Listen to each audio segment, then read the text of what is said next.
The phone rang at 11:47 p.m., shattering the silence of my lakeside cabin. The voice on the other end was distorted, mechanical, barely human. "Stop asking questions. Mrs. Vance, the dead can't be saved, but the living can still die." Then nothing but the dial tone humming in my ear like a death rattle.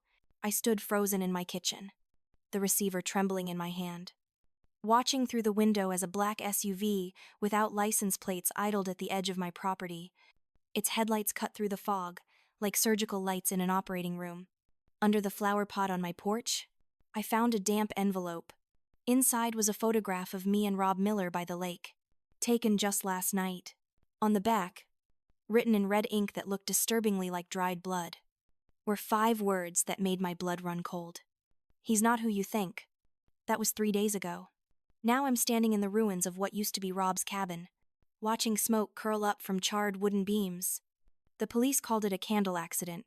I know better. 22 people died in an office building explosion this morning. The same building where I should have been working. Rob had warned me at 5 in the morning, pounding on my door like a madman, begging me not to go. He saved my life, and now someone has erased him from existence. If you're listening to this story, if you want to know how a small-town widow brought down a corrupt mayor and exposed a conspiracy that killed her family, then please hit that like button, subscribe to this channel, and leave a comment below telling me if you believe one person can actually make a difference. Because 5 years ago, I didn't think I could. 5 years ago, I was drowning in grief and silence. But now I know the truth. And the truth always floats to the surface, no matter how deep you try to bury it. Let me take you back to where this all began. 5 years earlier, I was Eleanor Coleman, not Eleanor Vance. Coleman was my married name, the name I shared with Daniel Coleman, the man I thought I knew everything about. We lived in Oswego, a quiet lakeside town where everyone knew everyone's business. Or so I thought. The town had that picture-perfect quality you see in postcards, with its Victorian storefronts lining Main Street, the old courthouse with its clock tower that chimed every hour, and the lake stretching out like a sheet of glass reflecting the pine-covered mountains beyond. Daniel was an engineer, methodical and kind, the type of man who measured twice and cut once, who never raised his voice, who loved our son Ethan with a fierce protective instinct that sometimes worried me. He had this ritual every morning where he'd make coffee exactly the same way, grinding the beans by hand, timing the pour, treating each cup like a small ceremony. I used to tease him about it, calling him my mad scientist. He'd smile that quiet smile of his and say that precision wasn't obsession. It was care. Looking back now, I realize he applied that same careful precision to everything in his life, including the investigation that would eventually kill him. We'd been married for 26 years when everything fell apart. We met in college, both of us studying engineering, though I'd switched to accounting after the first year, when I realized I preferred numbers on paper to numbers in pipes and structures. Daniel used to joke that I was the practical one, keeping our finances balanced while he dreamed up impossible projects. But the truth was, we balanced each other.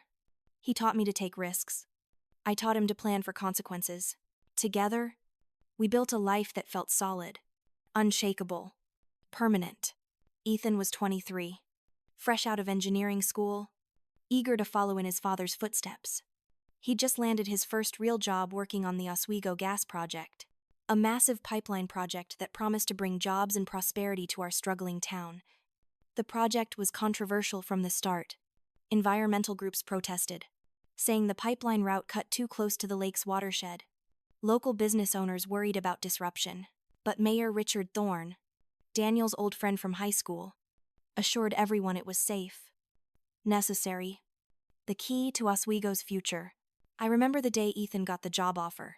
He burst through our front door waving the letter. His face lit up with pride and excitement.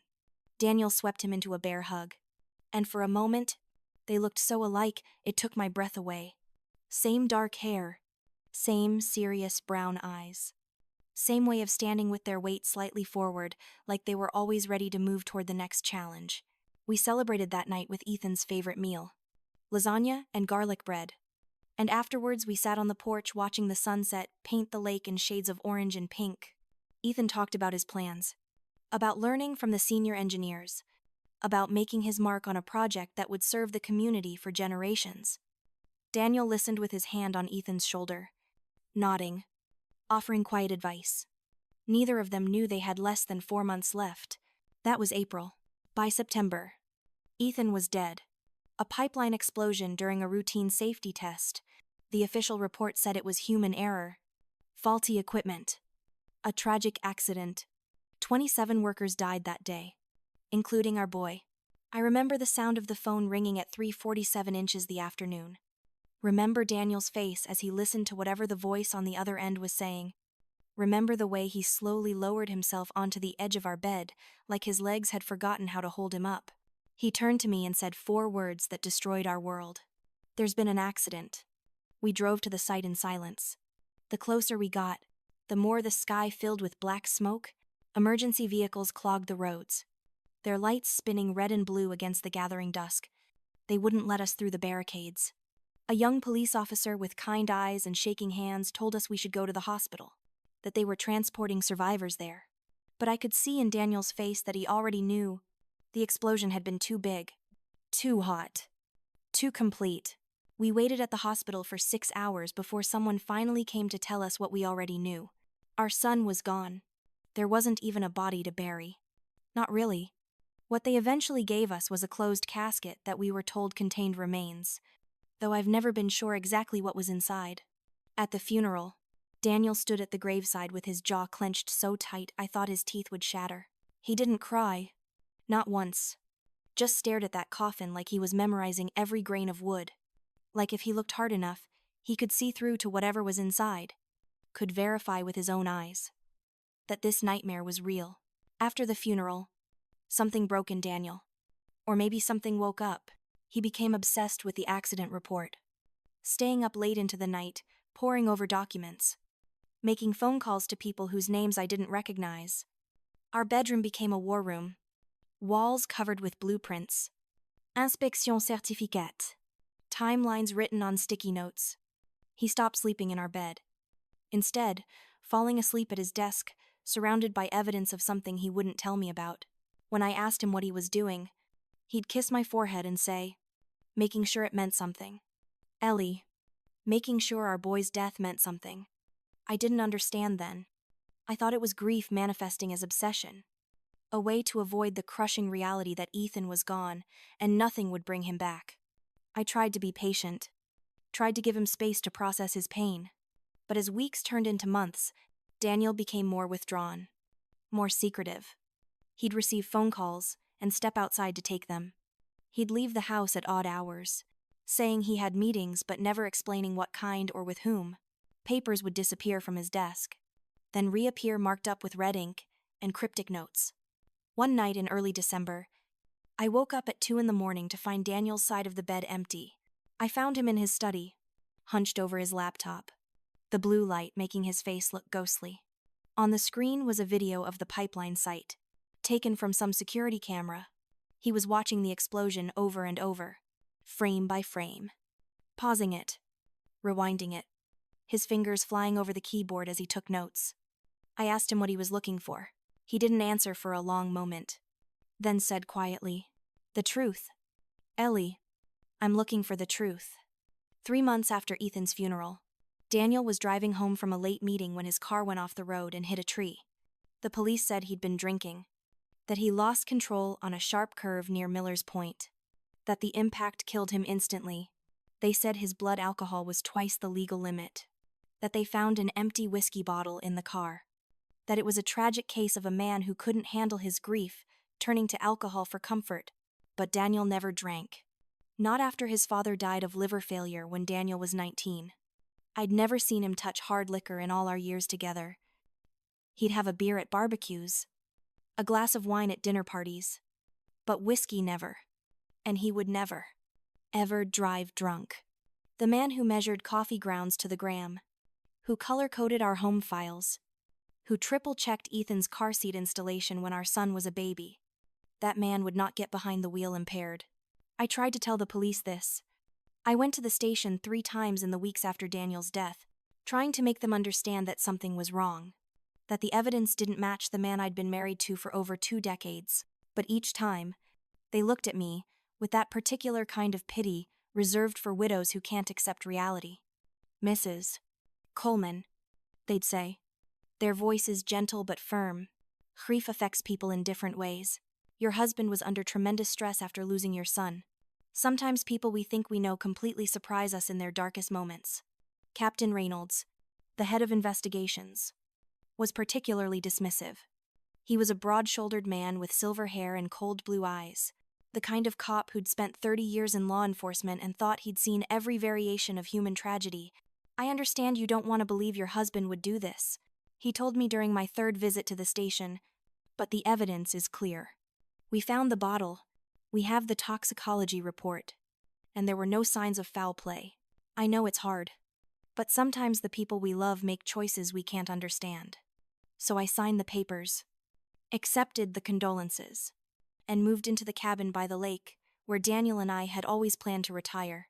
It was a small place, 2 bedrooms and a wraparound porch, built back in the 1952 by some optimistic fisherman who dreamed of peaceful mornings and quiet evenings.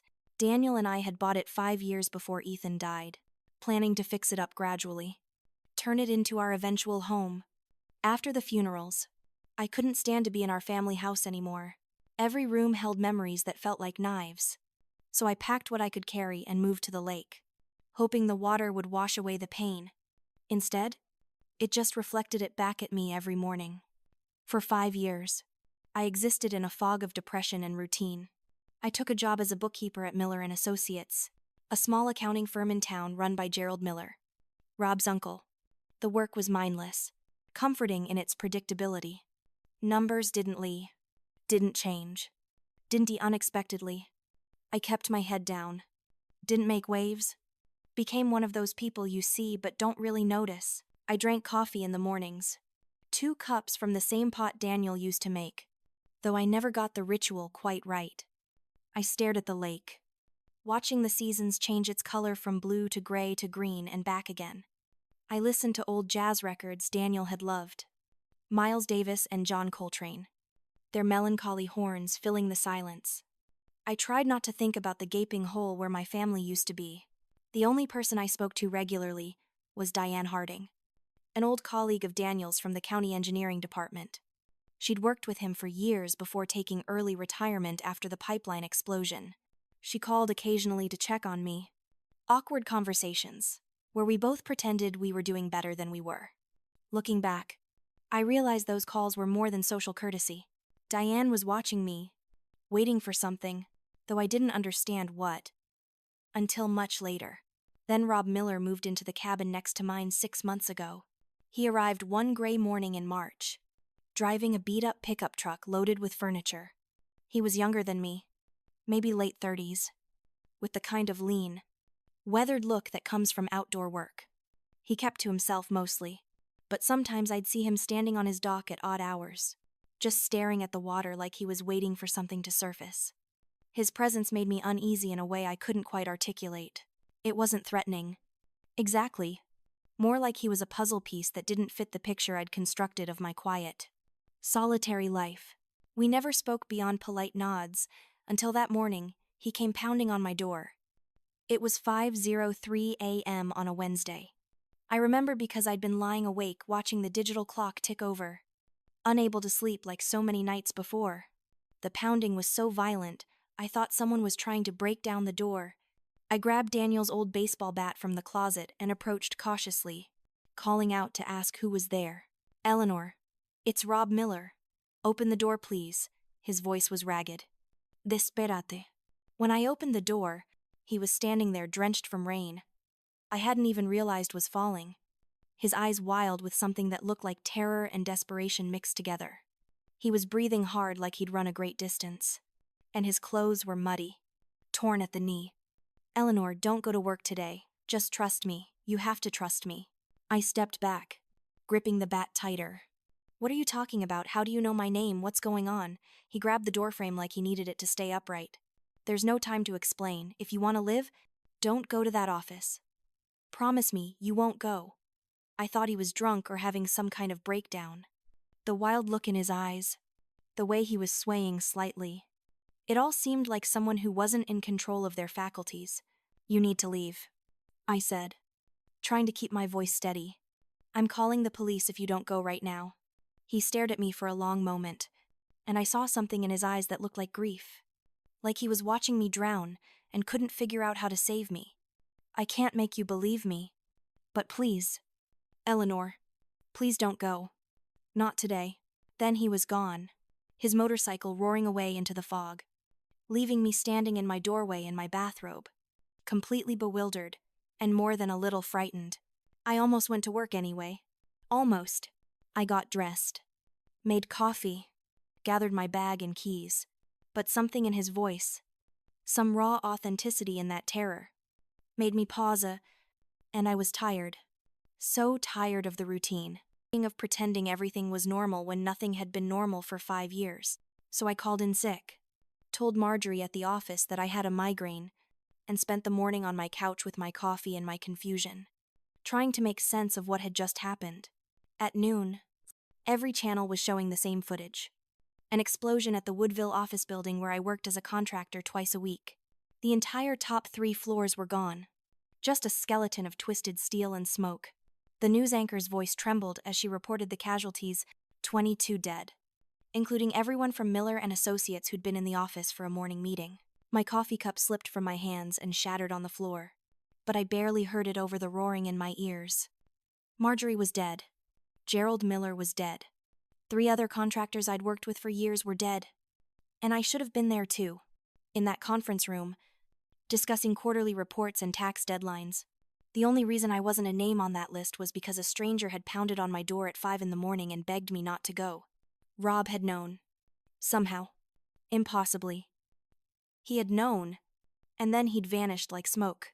I don't remember much of the rest of that day. I know I sat on my couch staring at the television as the death toll was confirmed. As investigators combed through the rubble, as the mayor held a press conference promising a full investigation, Richard Thorne looked appropriately somber in his dark suit, his voice grave as he talked about tragedy and community resilience. He'd aged since Daniel's funeral, his hair now completely silver, lines deep around his eyes and mouth, but he still had that same commanding presence that had made him popular enough to be elected mayor 3 times running. That afternoon, a police officer came to my door asking questions about Rob Miller. Had I seen him? Did I know where he was? What exactly had he said to me? The officer was young, nervous, taking careful notes.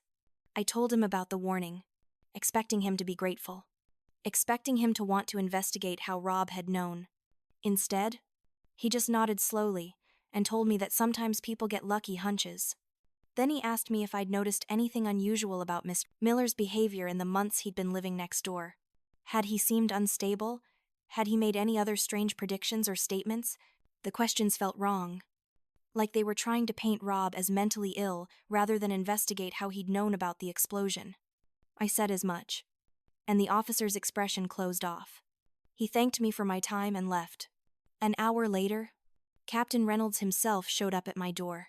He stood on my porch with his hands in his pockets, looking out at the lake rather than at me. Mrs. Vance, he said, using my maiden name rather than Coleman, which I'd started going by after Daniel's death. I understand you're upset about what happened today. We all are, but I need you to understand something. Rob Miller is a person of interest in this investigation. We need to find him, and we need you to call us immediately if he contacts you again. Person of interest, I repeated. He tried to save me. He warned me not to go. Why would he do that if he was involved? Reynolds finally looked at me, and there was something cold in his eyes that made my skin crawl. Sometimes people like to play hero. Sometimes they cause a situation so they can be the one to fix it. We don't know yet what Mr. Miller's involvement is, but until we do, I need you to promise me you'll call if he shows up. For your own safety. After he left, I sat on my porch wrapped in a blanket, watching the sun set over the lake. The water was perfectly still, reflecting the sky like a mirror. I thought about Rob's face when he'd warned me, the genuine terror in his eyes, The way his voice had cracked with desperation. That wasn't the face of someone playing games. That was the face of someone trying to prevent a catastrophe he knew was coming. But how could he have known? Unless he was involved somehow, or unless someone had told him. The questions spiraled in my mind, making less sense the more I thought about them. Evening fell, and with it came the fog, rolling in off the lake, like something alive. That's when I found the manila envelope wedged under my doormat. It was damp from the evening mist, the paper soft and nearly falling apart. Inside was a photocopy of an old federal report about the pipeline explosion that killed Ethan. Most of it was standard bureaucratic language. Incident reports, safety violations, recommendations. But the last page made my blood run cold. The case had been closed by Special Agent Daniel Coleman. Not Engineer Daniel Coleman. Special Agent. My hands shook as I looked at the signature at the bottom. It was definitely Daniel's handwriting. That careful, precise script I'd seen on birthday cards and grocery lists for 20 years. But the title above it read, Special Agent, Federal Bureau of Investigation. My husband hadn't just been an engineer. He'd been working for the FBI. And he'd been investigating the very system that killed our son. I spent that entire night going through boxes I'd never unpacked. Boxes full of Daniel's and Ethan's belongings I'd been too broken to sort through. In our bedroom closet, I found Daniel's old briefcase, the leather one he'd carried to work every day. Inside were notebooks filled with his careful handwriting, dates and times and names I didn't recognize. There were photographs of construction sites, copies of inspection reports with sections highlighted in yellow, sticky notes covered in questions. Who approved this timeline doesn't match. Check signatures. But it was in Ethan's things that I found the real evidence, his old laptop. The one he'd used in college that I'd kept because I couldn't bear to throw it away. Was still charged after all these years, like it had been waiting for me. The battery should have been dead. But someone had plugged it in recently. I could see the cord snaking under his bed to the outlet. Could see the small green light indicating it was still connected to power. My heart hammered as I opened the laptop and found it wasn't password protected, unusual for Ethan, who'd been careful about digital security. There was a draft email that had never been sent, dated 3 days before he died. Mom, if anything happens, check the storage locker at the dock. Number 47. Dad has a key. Tell him I'm sorry I couldn't do more. Tell him I tried. The timestamp was 1134 p.m. I imagined my son sitting here, in this very room that I'd preserved like a shrine, typing these words, knowing he was in danger, but not knowing how to stop what was coming. Or maybe knowing exactly what was coming and trying to leave me a way to find the truth. I tore through Daniel's things looking for keys. I found them in a small wooden box on his desk, 3 keys on a ring. One for his car, one I didn't recognize, and one with a tag that read 47. My son had tried to warn me, and I'd never seen the message until 5 years too late. The drive to the old marina felt surreal, like I was moving through a dream. It was 2:37 a.m. by the time I got there. The parking lot empty, except for a few derelict cars. The storage lockers were along the far pier, old metal units that smelled like rust and fish. Number 47 was near the end, and my hands shook so badly, I could barely get the key in the lock. Inside the locker was a USB drive wrapped in plastic, an old FBI badge with Daniel's photo on it, and a letter in an envelope with my name written in Ethan's handwriting. I sat down right there on the cold concrete pier and read my son's letter by the light of my phone. His handwriting was less careful than usual. Hurried. Like he'd written it quickly. Mom, if you're reading this, something happened to me, and probably to Dad too.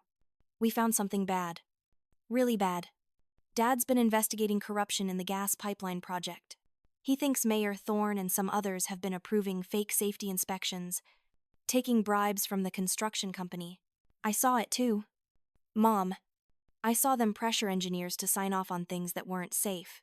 When I told Dad, he said he was close to having enough evidence to bring federal charges.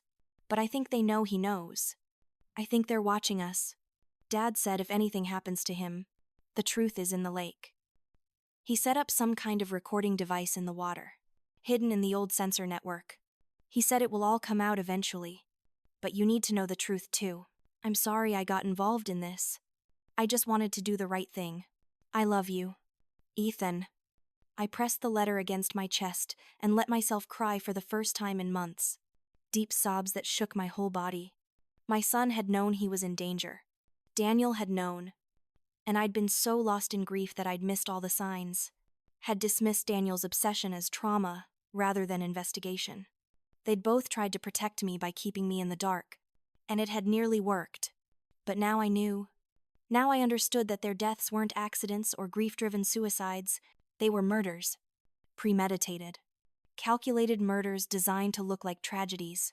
Back at the cabin, I plugged the USB into Ethan's laptop with trembling hands. There were multiple files, but I started with the one labeled Evidence. It was a video file. Grainy and dark, like it had been filmed secretly with a phone. The timestamp said it was from 2 days before Daniel died. The video showed Daniel in what looked like a construction trailer office, arguing with someone off camera. He was angrier than I'd seen him in the months after Ethan's death, his voice sharp with fury and frustration. If you sign this safety report, you're signing everyone's death warrant. Daniel's hand slammed down on a desk. I've been through the inspections. None of them were done properly. The welds are weak. The pressure tests were falsified. And you know it. A familiar voice responded, calm and cold as winter ice. We all have to make compromises. Daniel, that's politics. That's how the real world works. We can't let perfect be the enemy of good. This project is keeping Oswego alive. The camera shifted slightly, and I saw him. Richard Thorne, my husband's old friend from high school. Our town mayor, the man who'd given the eulogy at both funerals, who'd held my hand and told me how sorry he was, who'd looked me in the eye and lied about how much he'd valued Daniel's friendship. He was leaning against a desk, arms crossed, looking at Daniel with an expression of patient condescension, like he was explaining something simple to a child who couldn't understand. You're talking about people's lives, Daniel said, and there was something broken in his voice. 27 men died in that first explosion. My son died. And you want me to approve another project using the same corrupt system? Thorne sighed and moved closer to the camera. Your son's death was tragic, Daniel, but it was an accident. Accidents happen in construction. That's why we have insurance. That's why we have safety protocols. But we can't let one tragedy stop progress. The new pipeline has been improved. The safety standards are higher, and the economic benefit to this town is undeniable. The safety standards are fake. Daniel's voice rose. The inspection certificates are forged. I have proof. Thorne's expression hardened. You're grieving, Daniel. You're seeing conspiracies where there are only tragic coincidences. I think you need to step back. Take some time. Get some help. This obsession isn't healthy. It's not honoring Ethan's memory. It's destroying yours. The video ended there, but I sat staring at the black screen for a long time. Thorne knew. He'd known about the corruption, about the fake inspections, about everything. And 5 days after that conversation, my husband was dead in a car crash. The police insisted was drunk driving. The pieces were fitting together now, forming a picture so dark and terrible I could barely comprehend it. I opened the next file. More videos, all filmed secretly, showing meetings between Thorne and various people I didn't recognize. In one, a man in an expensive suit handed Thorne a manila envelope thick with what had to be cash. In another, Captain Reynolds stood beside Thorne as they reviewed documents, Reynolds pointing at something and nodding approvingly. In a third, I saw Rob Miller, younger and cleaner cut, arguing with someone in a hard hat while Thorne and Reynolds watched from across a construction site. The final video was dated the night Daniel died. It was audio only. No video. Just voices in what sounded like a car. Thorne's voice was clear.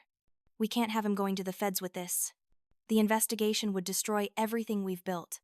Coleman's emotional, unstable, grieving his son. No one's going to question it if we make it look like he couldn't handle the pain anymore.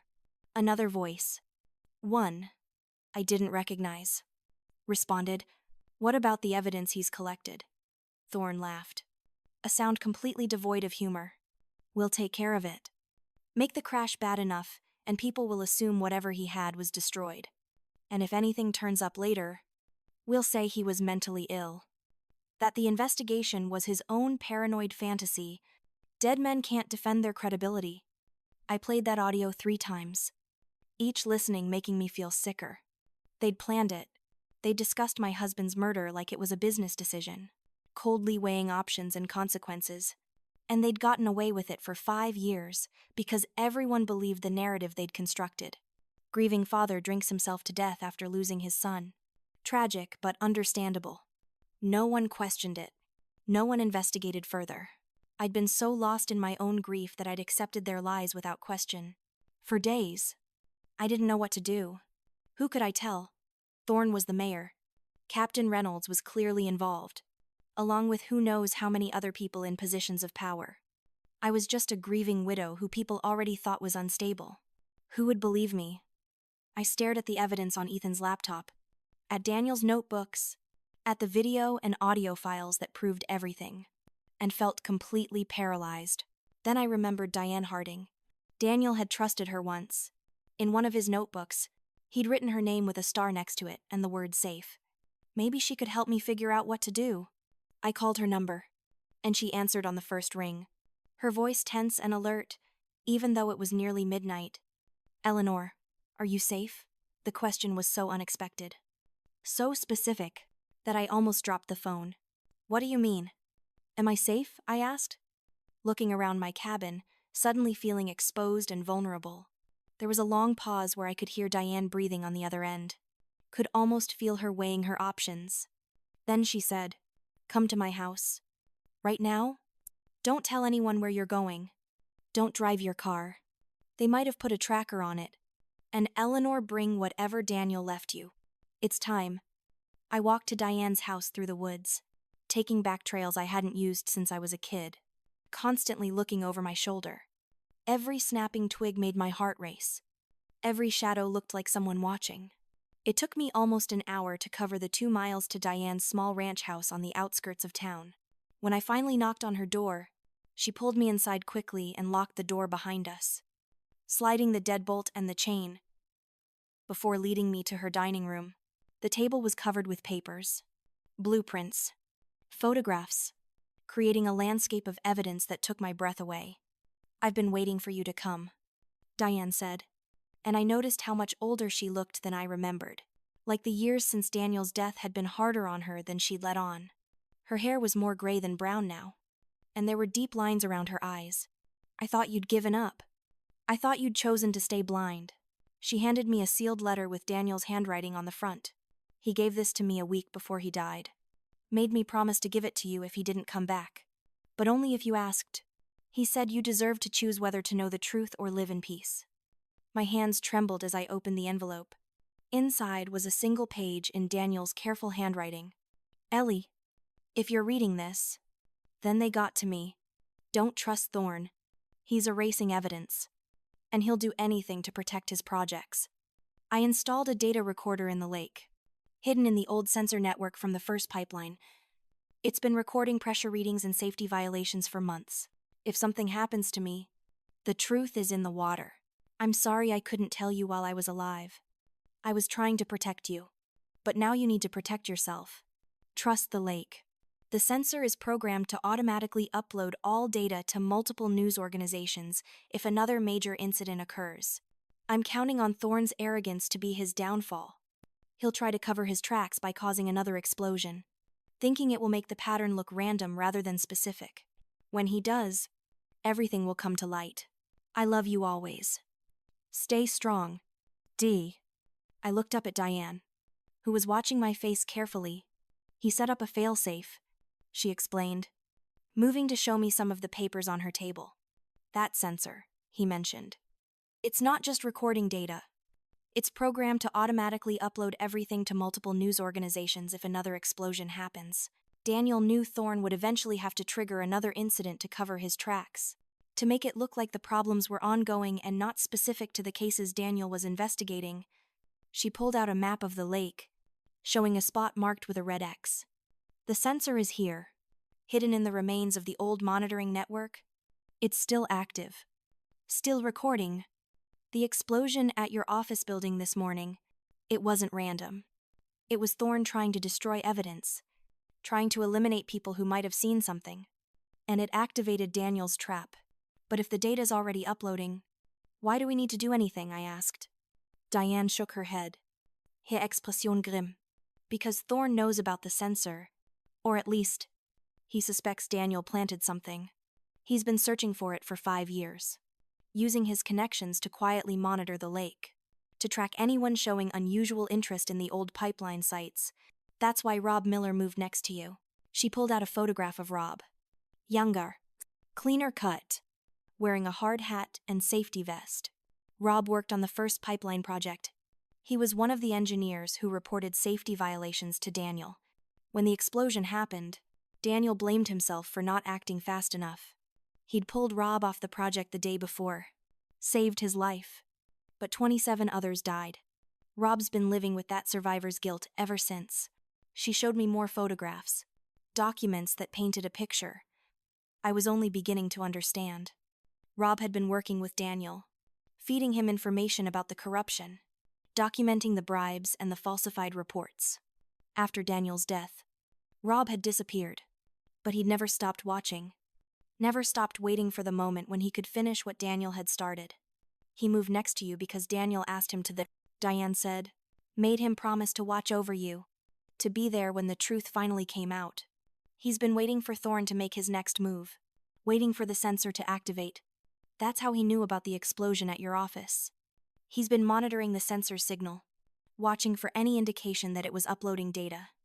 Where is he now? I asked, thinking of the burned cabin. The police searching for him. Diane's expression darkened. Hiding? After he warned you, he had to disappear. Thorn's people are looking for him. They know he knows something, and they can't risk him talking. But he's safe for now. He sent me a message this morning saying the sensor activated, that the data is uploading, that it's time to move. She pulled out a laptop and opened it to show me a complex technical display. This is the sensor's feed. It's been recording pressure anomalies, temperature irregularities, all the signs of improper installation and maintenance, and now it's broadcasting all of that data, along with video and audio files Daniel embedded in the system, to news organizations across the country. So we just wait, I asked, feeling frustrated and helpless. We wait for the media to pick up the story and hope they believe it. Diane shook her head. No, the media will get the data, but they'll need verification. They'll need context. They'll need someone to go on record and explain what it all means. That's where we come in. We need to recover the physical sensor, prove it's real, show the chain of evidence, and we need to get ahead of Thorn's narrative. He's going to claim this is all fake, that Daniel was mentally ill, that someone is trying to frame him for crimes he didn't commit. We need to be ready with proof so solid that he can't talk his way out of it. We spent the rest of the night planning. Diane showed me all the evidence she'd been collecting over the years, working in secret to verify Daniel's findings. She had copies of the real inspection reports, not the falsified ones, showing all the violations and safety concerns that had been ignored.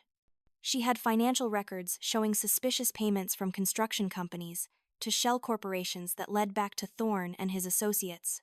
She had testimony from engineers who'd been pressured to sign off on unsafe work, though most of them were too afraid to go public. The picture that emerged was of a conspiracy that went far deeper than I'd imagined, involving dozens of people over multiple years, all willing to risk lives for profit. As dawn broke, we made our decision. We would go to the lake, recover the sensor, and get it to the one person we thought might help us.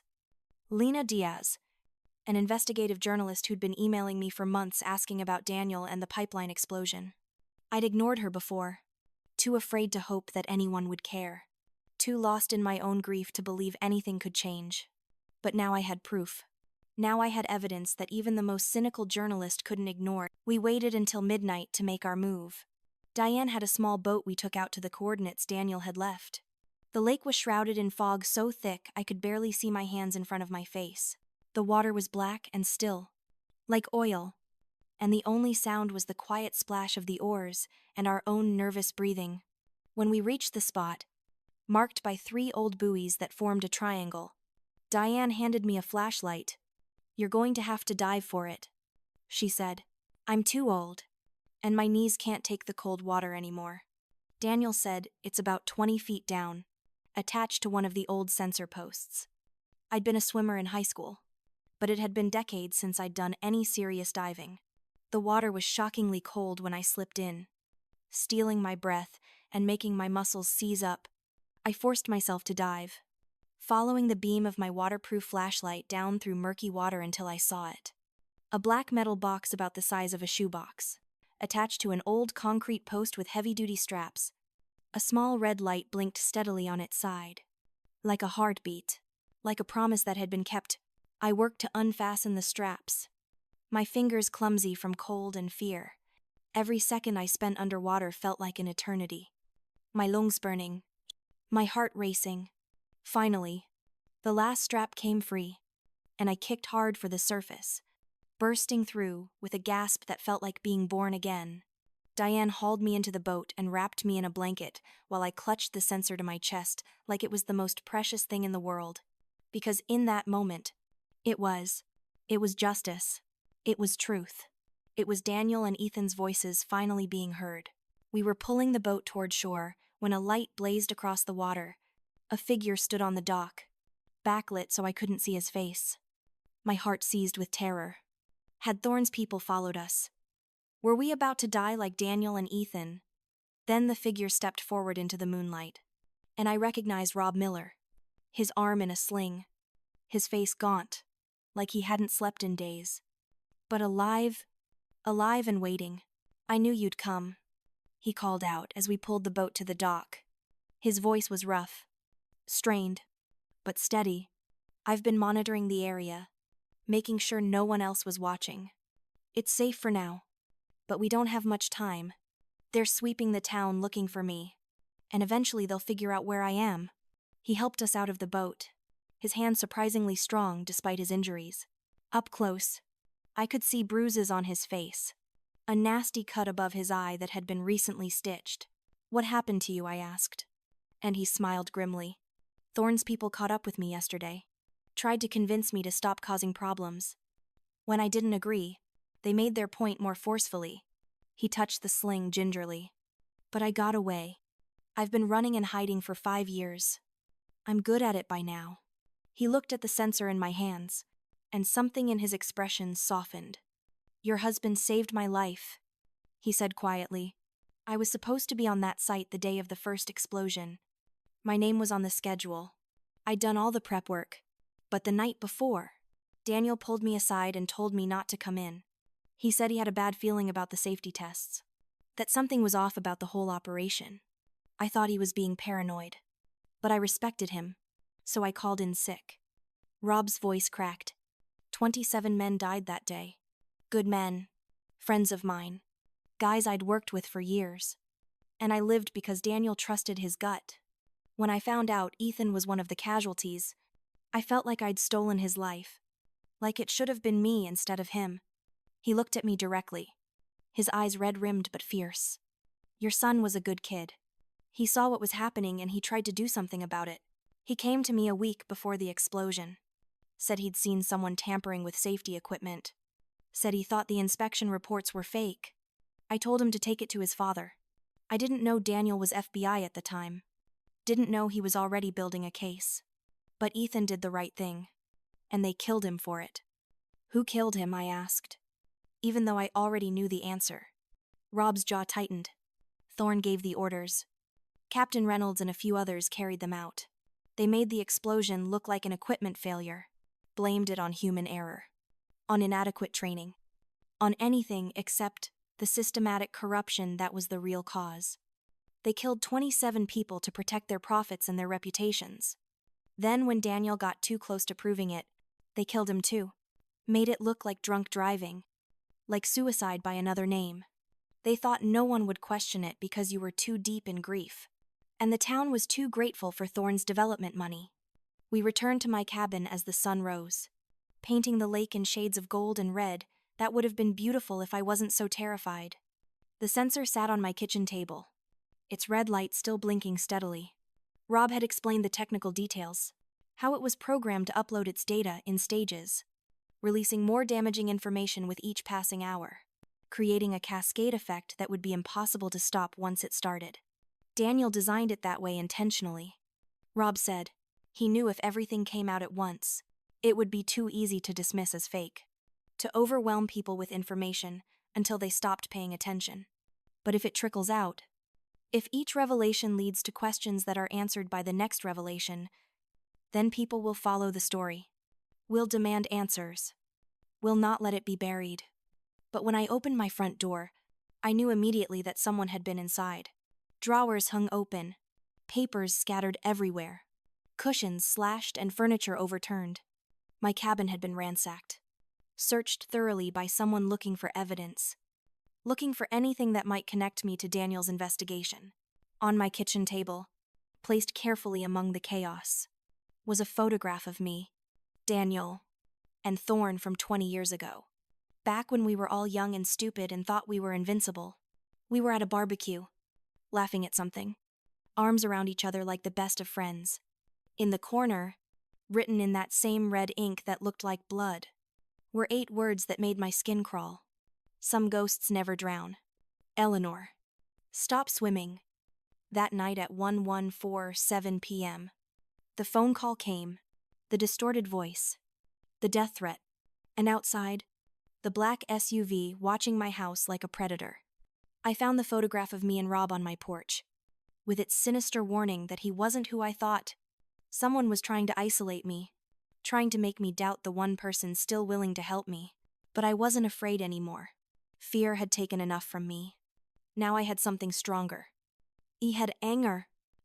And anger, I was learning, could be a powerful tool for change. The next morning, I went to check on Rob and found his cabin burned to the ground. The fire was still smoldering, smoke curling up from the charred remains. The fire department was already on scene. And the fire chief, a man named Warren who'd been in Thorne's pocket for years, told me it was an accidental fire, probably from a knocked-over candle or a cigarette. But I'd never seen Rob smoke, and the burn pattern looked wrong. Too uniform. Too thorough. This was arson. Pure and simple. Someone had tried to kill Rob and destroy any evidence he might have been keeping. I tried calling Diane, but she didn't answer. I called 3 times. 4. 5. Each time feeling more panicked. Finally, I drove to her house and found the front door broken open, hanging crooked on its hinges. Inside was chaos. Files scattered and torn. Computers smashed. Muddy footprints tracking through every room. I followed the footprints to the back door and found it standing open, leading to the woods behind her house. Diane's car was still in the driveway. Her purse was on the counter, but she was gone. I was standing in her kitchen, trying to decide what to do, when a hand grabbed my shoulder. I spun around with a scream caught in my throat to find Captain Reynolds standing there with that same cold expression he'd warned when he'd warned me not to ask questions. His police uniform was neat and pressed, his badge gleaming. Every inch, the dedicated public servant. But his eyes were dead, empty of anything resembling compassion or mercy. You should stop. Eleanor, he said, his voice almost gentle, like he was giving advice to a friend. Some things are buried for a reason. Your husband understood that in the end. That's why he drank that night. Guilt has a way of driving a man to make stupid choices. He pulled something from his pocket and held it up. An FBI badge. Daniel's badge. The real one. Not a copy. Found this in his car, after the accident. We kept it quiet to protect his memory. Didn't want people asking uncomfortable questions about why a federal agent was driving drunk in our little town. I stared at the badge. Then at Reynolds. Everything clicked into place. You were there, I said, my voice shaking with rage. You staged the accident. You planted the whiskey bottle. You murdered him. Reynolds didn't deny it. He didn't even look bothered by the accusation. He just smiled, sad and tired, like a man who'd made difficult choices and learned to live with them. Your husband was a good man, but he didn't understand how the world works. Sometimes you have to sacrifice a few to save many. Thorne's projects have kept this town alive. Without them, Oswego would be nothing but empty storefronts and for sale signs. A few accidents. tragic as they are, can't be allowed to destroy an entire community's livelihood. My son died, I said, and I could hear my voice rising. I could feel the fury building inside me like a wave. 27 people died because someone cut corners to save money. And you helped cover it up. You're as guilty as Thorne. Reynolds shrugged, a gesture so casual it made me want to scream. Your son was in the wrong place at the wrong time. That's tragedy, not conspiracy. Let it go. Eleanor, there's nothing you can do now anyway. The evidence is gone. Witnesses are dead or missing, and you're just one woman against an entire system. You can't win this fight. You'll only get yourself killed trying. He dropped the badge on Diane's porch and walked away, his footsteps echoing on the wooden steps. I stood there, shaking with rage and fear, and something that felt like clarity.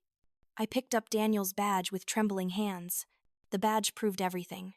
It proved Reynolds had been at the scene of Daniel's death, had access to evidence that should have been in federal custody. It proved that someone in the police department had been working with Thorne all along, had been part of the cover-up from the beginning. This was the smoking gun I needed. But where was Diane? Had they taken her, killed her? I searched her house again, more carefully this time, and found something in the bathroom that made my blood run cold. Blood on the floor. Not much, but enough to tell me she'd been hurt. A trail of drops leading to the back door. I followed it into the woods, my heart pounding, expecting to find her body at any moment. Instead, I found something else. A note, weighted down with a rock. In handwriting I didn't recognize. She's alive. For now. Stop digging and she stays that way.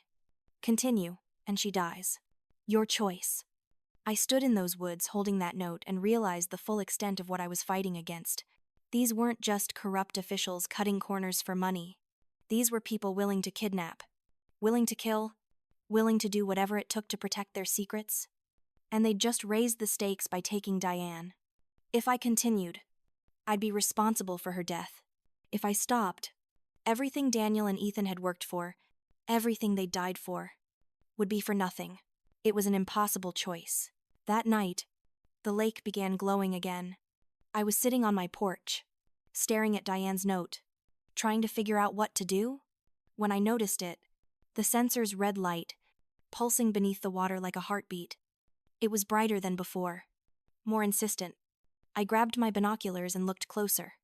The pulsing had a pattern to it. Not random, but deliberate. It was a signal. A warning. I remembered what Rob had said.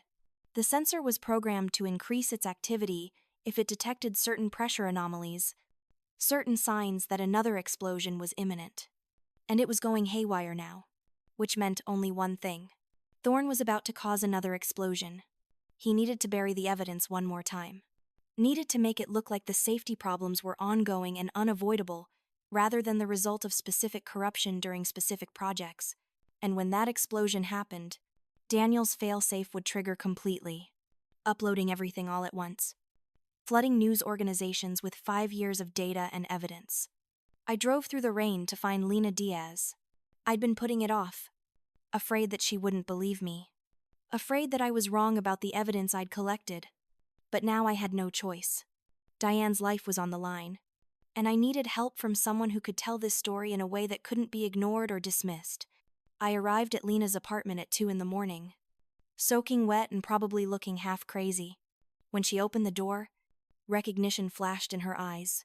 She'd been trying to reach me for months, and now I was showing up on her doorstep in the middle of the night. I have the evidence you've been looking for, I told her. Everything about the pipeline explosion, about the corruption, about Daniel Coleman's murder. All of it, but I need your help, and I need it now. Lena didn't hesitate. She pulled me inside, made coffee, and listened to everything. I laid it all out on her kitchen table.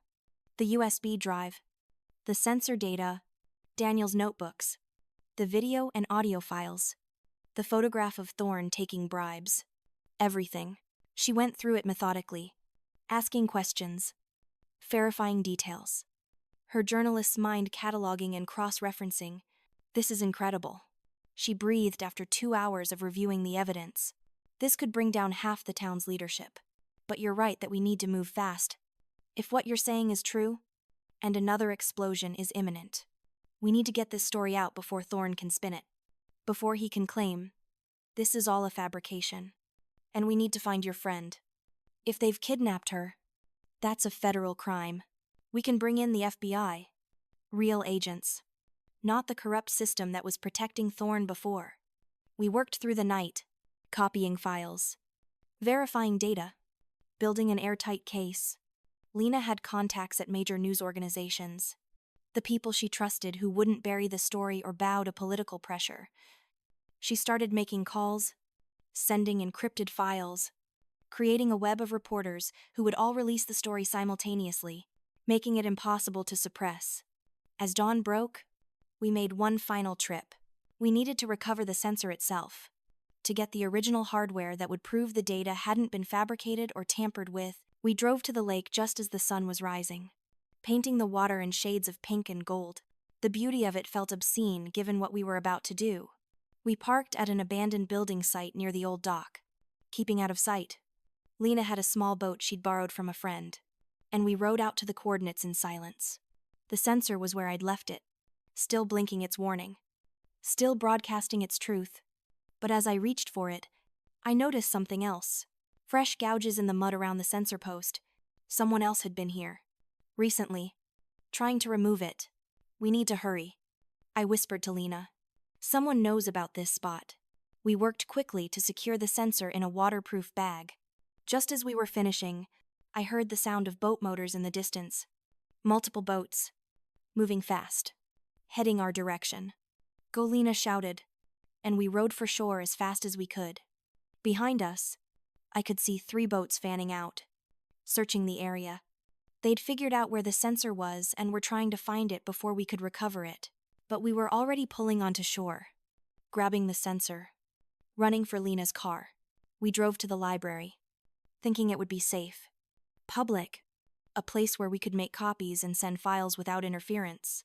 We'd barely begun uploading the data to Lena's secure servers when the fire alarm went off. Smoke poured through the ventilation system. People were screaming, running for exits. Lena grabbed what she could, shoving hard drives and papers into her bag. "This isn't an accident," she shouted over the alarm. "They're trying to destroy the evidence." We ran as the roof began to collapse behind us, timber and tile crashing down where we'd been sitting moments before. Outside, fire trucks were arriving. But I knew with absolute certainty that this fire had been set deliberately. Thorne was destroying evidence, eliminating any place where we might have left copies of the data. He was burning down the town to save himself. Standing in the parking lot watching the library burn, I remembered something. Daniel's coat. The old navy pea coat he'd worn every winter. I'd kept it, had been wearing it that morning for comfort. I reached into the pockets and felt something I'd never noticed before. The lining had a hidden pocket, and inside was a hard rectangle. I tore at the fabric with my fingernails and pulled it out. A tiny USB drive, no bigger than my thumb, sewn into the coat 5 years ago and forgotten, or not forgotten. Deliberately placed where I'd eventually find it when I needed it most. We drove to a diner on the edge of town, one with public Wi-Fi and a view of the parking lot so we could see anyone coming. Lena plugged in the drive with shaking hands. There were dozens of files, but one was labeled Final Evidence. It was an audio file from the night Daniel died. I pressed play with my hand over my mouth, terrified of what I was about to hear. Thorne's voice came through clear as crystal, cold and calm. "Stage a car accident. Coleman can't make it home tonight. Make it look like he was drinking. No one questions a drunk driver, especially one who just lost his son." There was a pause. Then Reynolds' voice responding, "What about the badge? If anyone finds out he was FBI, they'll investigate more thoroughly." Thorne's laugh was chilling. "Keep it. Insurance. If anyone ever comes asking questions, we'll say he went rogue, that the federal investigation was unauthorized, that he was mentally unstable after his son's death. His own grief made him unreliable. Who's going to believe a dead man over a decorated mayor and a respected police captain?" The recording continued. Another voice. Someone I didn't recognize. "What about the wife? She might cause problems." Thorne responded immediately. "Eleanor. She's lost in grief. She won't question the official story. And if she does, Well, accidents happen to widows too, but I don't think it will come to that. She's too broken to fight back. Listening to them, discuss my husband's murder, discuss potentially killing me, all in the same casual tone they might use to discuss a business deal. I felt something fundamental change inside me. The fear that had been paralyzing me for days burned away, replaced by a cold, focused rage. "We have enough," Lena said, but her voice sounded far away. "With this recording and the sensor data and the video evidence, we can bury them. Every news organization in the country will pick this up. The FBI will have to open a real investigation. But Eleanor, if we release this, your life is going to change forever. The town will turn on you. People don't like having their heroes revealed as villains. You'll be the woman who destroyed Oswego. Are you sure you're ready for that?" I thought about Daniel, about the way he'd held me the night Ethan died, about how he'd chosen to fight for justice, even knowing it might cost him everything. I thought about Ethan, 23 years old, with his whole life ahead of him, buried under lies and corruption. I thought about the 27 workers who died in that first explosion, and the 22 people who died in the office building, and Diane who was missing and possibly dead. I thought about all the future victims if nothing changed. "I'm sure," I said, and my voice was steady for the first time in years. "Release everything. Let's make them see what they've been protecting." Lena spent the next hour uploading files, making calls, coordinating with journalists across the country. I sat in that diner booth drinking terrible coffee and watching the sun rise higher, knowing that everything was about to change, that there was no going back from this moment. My phone rang. Unknown number. I almost didn't answer, but something made me pick up. "Eleanor." It was Diane's voice, weak and strained. "Don't do whatever you're planning. They'll kill me. Please." In the background, I could hear other voices. Could hear someone telling her what to say. "Put Thorne on the phone," I said loudly enough that the people at nearby tables looked over. There was a pause, then Thorne's voice, smooth and confident. "Mrs. Vance, I understand you've been collecting some interesting files. I'm prepared to offer you a deal. Your friend's life in exchange for your silence. We both walk away. You get to keep living your quiet life by the lake. I get to keep serving this community. Everyone wins. Everyone except the people you murdered." I said, "Everyone except my husband and son. Everyone except the 27 workers who died because you cut corners and falsified reports. Everyone except your next victims. Because we both know you'll do this again if I let you." Thorne's voice hardened. "You're making a mistake. You can't prove anything. And even if you could, who do you think people will believe? A respected mayor who's served this town for 15 years? Or a grieving widow who everyone knows has been unstable since her family died? You're alone in this, Eleanor. Without allies. Without protection. How long do you think you'll survive once I tell people you're the one causing problems? You're the one threatening the town's economic future." "I'm not alone," I said, looking at Lena, who was still typing frantically. "And in about 5 minutes, every major news organization in the country is going to have copies of everything Daniel collected. Video of you taking bribes, audio of you ordering my husband's murder, 5 years of safety violations and falsified reports. You can kill me. You can kill Diane. But you can't stop what's already in motion. The truth is coming out whether you like it or not." There was a long silence. Then Thorne said, very quietly, "You've just killed your friend." The line went dead. I stared at the phone, my hands shaking. Had I just sacrificed Diane to expose Thorne? Had I made the wrong choice? But before I could spiral into doubt, Lena grabbed my arm. "It's done. The files are out. AP, Reuters, New York Times, Washington Post. Every local station in 3 states. There's no way to stop it now. It's going to be the top story on every news cycle for weeks." The next morning, Richard Thorne held a press conference about the gas pipeline incident that had happened overnight. Another explosion. This one at his newest construction project by the lake. Timed perfectly to look like another tragic accident in a series of ongoing problems. He stood at a podium wearing his expensive suit and his concerned expression, talking about tragedy and safety reviews, and how the town would come together to heal, But as he spoke, I could see his phone lighting up with messages. I could see his aide, whispering urgently in his ear. I could see the moment he realized that everything was falling apart. The press conference dissolved into chaos as reporters started asking about the allegations, about the videos, about Daniel Coleman's murder. Thorne tried to maintain control, tried to dismiss it all as conspiracy theories and fabrications. But more reporters kept arriving. National news von pulling up. Cameras broadcasting live. At exactly noon, as emergency sirens wailed from the latest explosion and cameras broadcast the destruction, the sensor in the lake lit up like a beacon.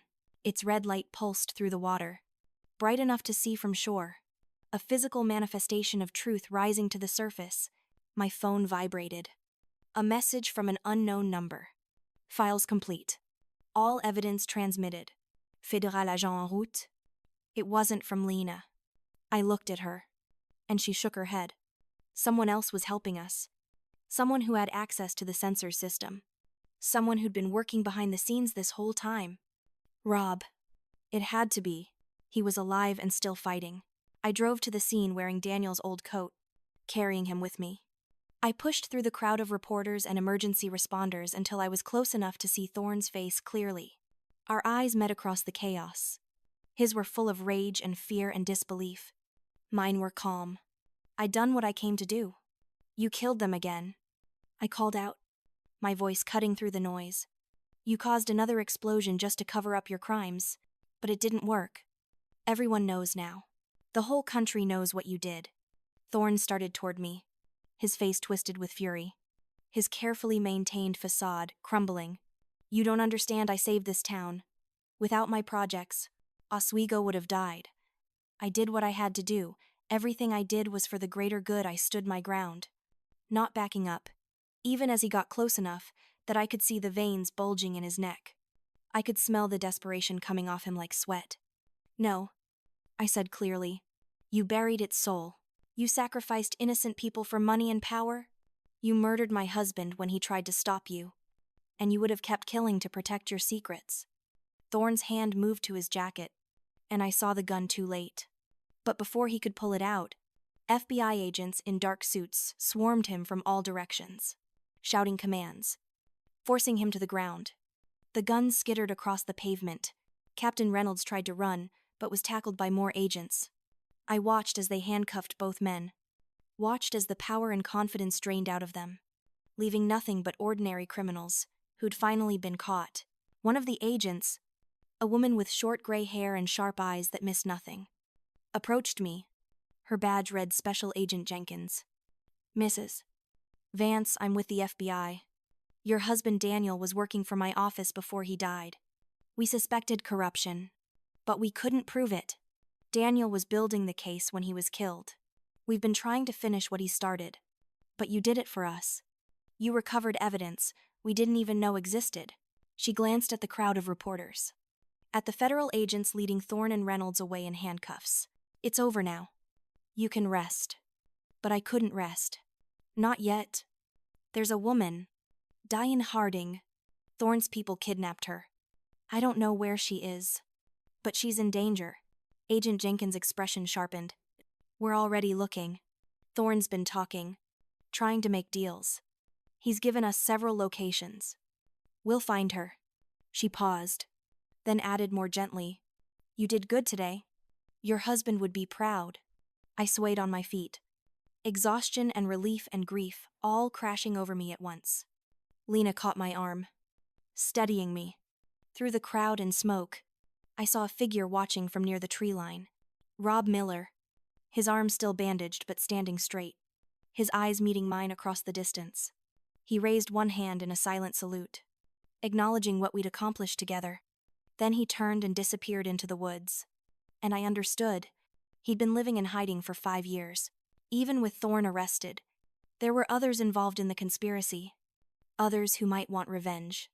He'd have to stay disappeared a while longer, at least until every last person involved was brought to justice.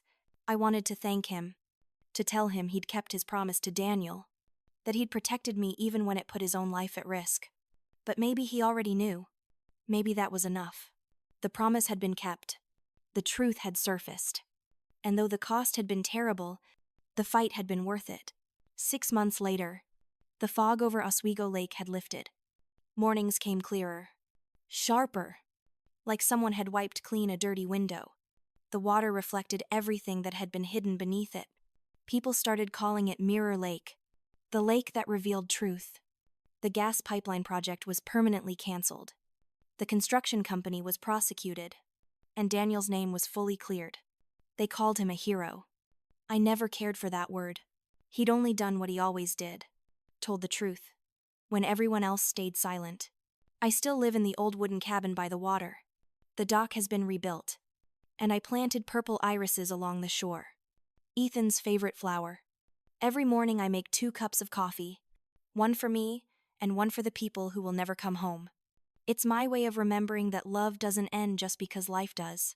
One afternoon, a plain envelope arrived in my mailbox with no return address. Inside was a single note in that uneven handwriting I'd come to recognize.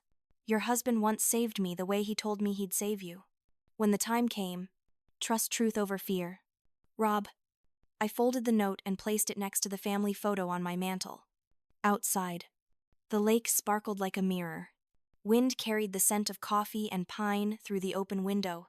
I finally understood why Daniel had fought so hard. Why he'd risked everything. Why he'd left those breadcrumbs for me to follow. Trust doesn't save us from loss. It saves us from lying to ourselves about what's worth losing. And some truths are worth any price. Because in the end, I learned something simple and unshakable. Silence protects the guilty. But truth, no matter how deep you bury it, no matter how many years pass, no matter how much power tries to crush it, truth always finds a way to surface. And when it does, it changes everything. So I ask you, if you were in my position, would you have the courage to speak up? Would you risk everything to expose corruption and seek justice for the ones you love? Leave your answer in the comments below. And if this story moved you, if it made you think about the power of one person standing up against a corrupt system, please hit that like button and subscribe to hear more stories of ordinary people doing extraordinary things. Because every voice matters. Every truth told makes the next one easier. And maybe, just maybe, your story could be the one that changes everything. Never stop asking questions. Never stop demanding truth. And never, ever let them convince you that silence is safer than speaking up.